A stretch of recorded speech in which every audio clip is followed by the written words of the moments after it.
काँग्रेसमधनं काँग्रेसमध्ये आले, काँग्रेसमधनं परत उभाटामध्ये आले आणि उभाटामधनं येऊन आम्हाला सांगतायत निष्ठावंत, आम्हाला सांगतायत गद्दार.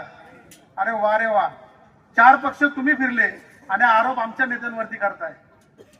माझं त्यांना विनंती आहे आणि व्यासपीठावरती बसलेल्या सर्व शिवसेनेच्या लोकप्रतिनिधींना आणि कार्यकर्त्यांना आणि पदाधिकाऱ्यांना विनंती आहे की एक शिष्टमंडळ नेऊन या महानगरपालिकेची चौकशी आपल्याला लावायची आहे. माझी आपल्या सर्वांना विनंती असणार आहे की महानगरपालिकेचा 10 कोटीचा बजेट 15-20 कोटीवरती कसा जातो.